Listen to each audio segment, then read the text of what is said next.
We go again.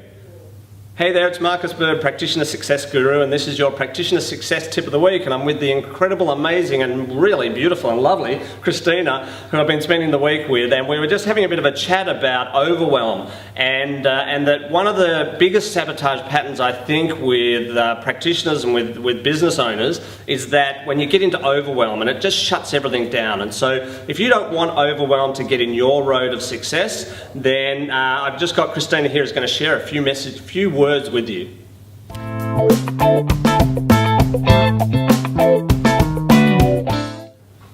So Christina, tell us a little bit about overwhelm, because I know it's something you specialise in and focus on. So yeah, what's that like? What happens with that? Look, I think in most cases it's about there are so many choices.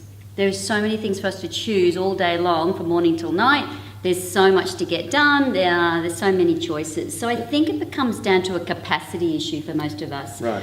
We only have so much capacity in our busy lives. It's easy to have a little bit of that messy overflow. I liken it like to a cup. Right. You imagine you had a cup, Yep. and inside your cup you got things, but sometimes inside our cup there's not always the things that are meant to be in there. Okay. So I reckon the way that we save our capacity or solve our capacity problems is to actually think about replacing anything that's ineffective in our cup with things that are effective. Yeah.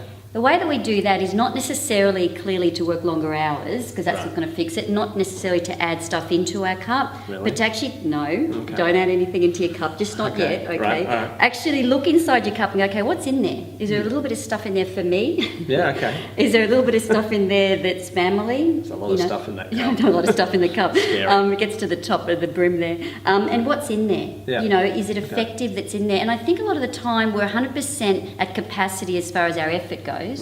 But sometimes I reckon when we look in our cup, we might only be at 10, 20, 30, 40% capacity as far as our effectiveness. Okay. So a lot of people say to me, Christina, I'm not going to be able to add stuff in. I say, don't add anything in yet. Let's take some stuff out. Then let's leave the good stuff in. Then there might be a little bit of room to add some effective stuff in. But then there's one more thing we've got to do. What's that? We got to then decide, have we got enough support around us? So they're the key things. Yeah, cool. Excellent. Well, that's fantastic. So if you're finding your cup is overfloweth and you're wondering why you're not getting the success that you absolutely deserve, then maybe it's about really looking at taking a bit of a look at what's actually in my cup, and is it the most effective thing that I can put in my cup? Because like Christina said, we do have a limited amount of capacity, and most of us are at capacity and we run that way, especially if you've got a family and you're running a business and all of those things that we have to do. So so take some time, have a look at your cup. I'm Marcus Bird. Christina Guidotti. Yay! And that's your Practitioner Success Tip of the Week. Ciao. Bye.